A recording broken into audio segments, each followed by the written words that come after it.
Russia's own president has made a rare admission in recent weeks that Ukraine's drone campaign is forcing his military to change how it defends itself. That single statement tells you how much the battlefield has shifted, and today we're breaking down exactly what's behind it. For most of this war, the pattern was simple. Russia launched drones and missiles at Ukrainian cities, and Ukraine tried to shoot them down. But over the past several months, that pattern has changed. Ukraine isn't only defending its skies anymore, it's actively going after the systems Russia uses to attack it in the first place. To put this shift in context, Ukraine's defense ministry has framed 2026 around a broader strategic goal, inflicting a high cost on Russia for every square kilometer of territory it tries to advance through, while simultaneously working to intercept the vast majority of incoming air threats before they reach populated areas. That framing matters, because it explains why so much of this year's campaign has focused less on any single dramatic strike, and more on a sustained, methodical effort to dismantle the systems that let Russia operate its drones and missiles at scale in the first place. According to Ukraine's own unmanned systems forces, Ukrainian units struck 174 Russian air defense assets in the first 5 months of this year: surface-to-air missile systems, radar stations, and electronic warfare equipment. The force estimates the value of Russian losses in this category alone at more than $5.4 billion. It's worth noting this figure comes from Ukraine's own military, so it should be understood as Kyiv's assessment of its own operations, not an independently confirmed total. One unit involved in these operations, the SBU's Alpha team, says its operators neutralized roughly half of Russia's operational Panzer air defense stockpile during 2025 and early this year, systems that reportedly cost $15 to $20 million each. One defense analyst who reviewed the February strikes described the damage to Russia's ability to stop these drones as a major shift in the dynamics of the war. Every Panzer system taken offline opens a gap, and Ukraine has been flying drones through those gaps. CNN reporting, citing a statement from Ukraine's unmanned systems forces, describes a mid-range strike campaign that has grown 28-fold over the past year. Ukrainian forces have mapped strikes extending up to 300 kilometers from the front line, targeting fuel trucks, ammunition convoys, and rail lines inside Russian-held territory. 20 trains, many of them carrying fuel, have reportedly been targeted since January. The apparent goal isn't spectacle, it's logistics. A tank without fuel doesn't move, regardless of how advanced it is. That logistics pressure has escalated sharply in recent weeks. According to Ukraine's general staff, as reported by Kyiv Post in early July, systematic strikes have disabled roughly 43% of Russia's total projected oil refining capacity, with 8 refineries attacked in June alone. It's worth being clear that this is Kyiv's own assessment, and independent estimates vary quite a bit. Reuters has calculated the disruption at closer to 17%. The International Energy Agency puts it at more than 20%. And some energy analysts estimate the real figure is closer to a third, or in some cases even higher. The true scale likely sits somewhere in that range, and no single number here should be taken as a confirmed, independently verified fact. Russia's Omsk refinery, the country's largest, was struck on July 6th and forced to halt production, according to Kyiv Independent. CNN's own analysis, published July 6th, found that gasoline shortages or supply disruptions were affecting nearly all of Russia's 83 regions, with production running roughly 20% below domestic demand. A separate analysis cited by Ukrainska Pravda estimated the shortage was affecting around 50 million Russians. Kyiv Post also reported that Russia has responded by importing gasoline from India, Kazakhstan, and Belarus to help cover the gap.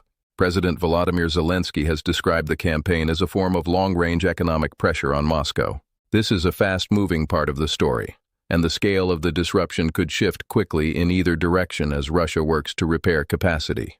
The reach of these strikes has extended even further.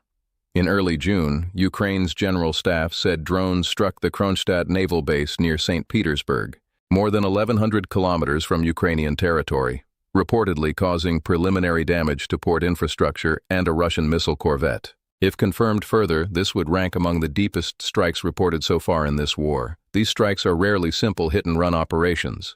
According to Kyiv Post's tracking of the campaign, many of the takedowns of Russian air defense systems have involved complex, coordinated operations, combining manned aircraft, intelligence gathered on the ground, Western satellite data, and waves of drones attacking from multiple directions at once.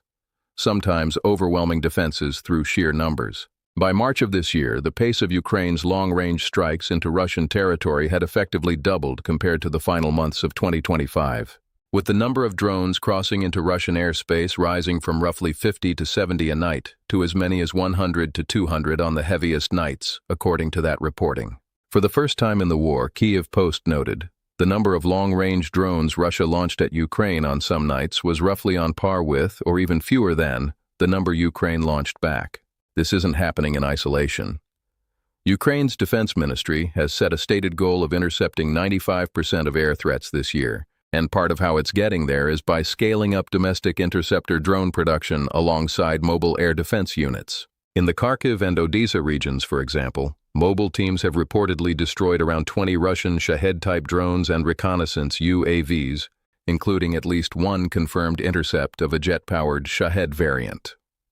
Ukrainian officials have also pointed to the shutdown of Starlink access for Russian forces in February as a factor that further complicated Russian coordination on the battlefield, though Russia has continued adapting around that loss. Ukraine isn't building this capability entirely alone either.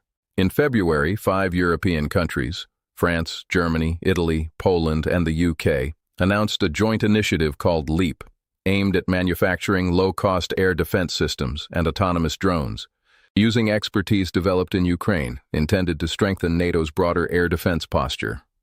Around the same time, under a separate program known as Build with Ukraine, 4 Ukrainian companies signed roughly 800 million euros in production agreements with manufacturers in Denmark, Finland, and Latvia to expand drone and ground robotics production, and a Ukrainian company opened its first drone manufacturing facility in the UK. None of this guarantees an outcome, but it does show that Ukraine's approach is increasingly backed by shared production capacity, not just battlefield improvisation. So, has this actually changed the battlefield? According to the Council on Foreign Relations, Ukraine retook around 78 square miles of territory over 5 days in February. A reversal, analysts say, came after a year in which Russian forces had been steadily advancing. Analysts caution this doesn't mean the front has stabilized permanently, but it does suggest Ukraine has, for now, slowed Russia's momentum in parts of the front. Now, to represent the other side of this story fairly, Russia has not been standing still. PBS News reported that Moscow has responded to the fuel infrastructure pressure in part by intensifying its own bombardment of Kyiv and other Ukrainian cities, which has exposed continued gaps in Ukraine's defenses against ballistic missiles specifically, separate from the drone threat. Speaking at the St. Petersburg International Economic Forum in June, President Vladimir Putin said Russia would strengthen its air defenses in direct response to the deepening Ukrainian drone attacks, according to reporting by the Associated Press. It was a notable public acknowledgement that Kyiv's campaign is forcing a change in Russian posture. That adaptation is already visible. Reporting from Forbes in mid-July describes how Russia has moved away from relying purely on cheap, mass-produced Geran-2 drones, which Ukrainian electronic warfare and interceptor drones have reportedly been neutralizing at a high rate. In response, Russia has introduced faster, jet-powered Geran-3 and Geran-4 variants, along with newer sensor-equipped models designed to be harder to jam and intercept. Russia appears to be splitting its approach: cheaper drones for daily frontline pressure, and the newer, costlier variants reserved for high-value targets deep inside Ukraine. Monthly tracking from the Institute for Science and International Security also shows Russia increasingly relying on mixed strike packages, combining its Shahed and Geran drones with decoy and auxiliary UAVs, such as the Atalmas, Garpia, and Gerbera models, launched together to overwhelm and confuse Ukrainian air defense operators. That same tracking found Russia demonstrated a renewed increase in overall drone deployment beginning in February, with the scale and persistence suggesting an expansion of production capacity, particularly at Russia's Alabuga manufacturing complex. Separate analysis from the Institute for Science and International Security adds an important detail. Even as Russia's launch volumes hit new highs this spring, the actual hit rate has been declining. That suggests Ukraine's layered defenses, interceptor drones, mobile fire groups, and distributed air defense networks are offsetting much of Russia's numerical advantage, even as Moscow expands drone production at facilities like Alabuga.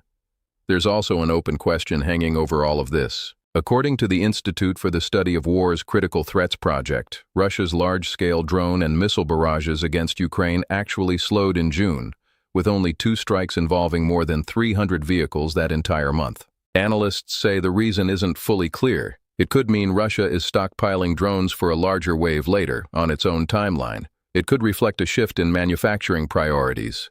Right now, this remains genuinely uncertain, and no reputable source is claiming to know for sure. What is clear is that both sides are locked in what defense analysis describes as an ongoing cycle of adaptation. Ukraine finds ways to blind or destroy Russian air defenses.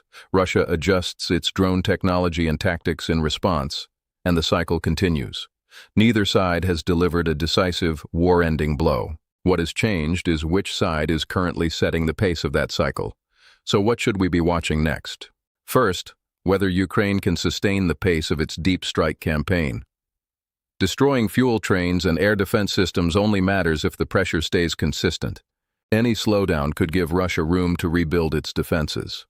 Second, whether Russia's newer, harder-to-intercept drone variants start to erode Ukraine's current interception rates. If they do, this current Ukrainian advantage could narrow over time. And third, whether that pause in large-scale Russian strikes in June was temporary or an early sign of a larger, more coordinated wave still to come. Analysts are watching closely, but as of now, it remains an open question, not a confirmed trend either way. There's also the broader question of outside support. Programs like Leap and Build with Ukraine suggest that Ukraine's allies see this drone campaign as something worth investing in for the long term, not just a short-term battlefield tactic. Whether that support continues to scale at the same pace, and whether it can keep up with Russia's own production increases, could end up mattering as much as anything on the front line itself. None of this means the war is nearing an end, and nothing here should be read as a prediction of who ultimately wins or when. What the evidence does show, across multiple independent sources, is that Ukraine's drone strategy has forced a real, measurable change in how Russia defends its territory and supplies its forces on the ground. That's not a claim from either government's press office. It shows up in Russia's own shift in drone design, in President Putin's own public comments, and in the assessments of analysts who track this war closely. This is a story about adaptation under sustained pressure, and right now, the available evidence suggests Ukraine is the side setting that pace. Sources for this video include CNN, the Associated Press, Reuters, the International Energy Agency, Forbes, the Council on Foreign Relations, Kyiv Post, United 24 Media, the Institute for Science and International Security, and the Institute for the Study of War's Critical Threats Project. Where sources disagreed or a detail couldn't be independently confirmed, that uncertainty has been flagged rather than resolved for you.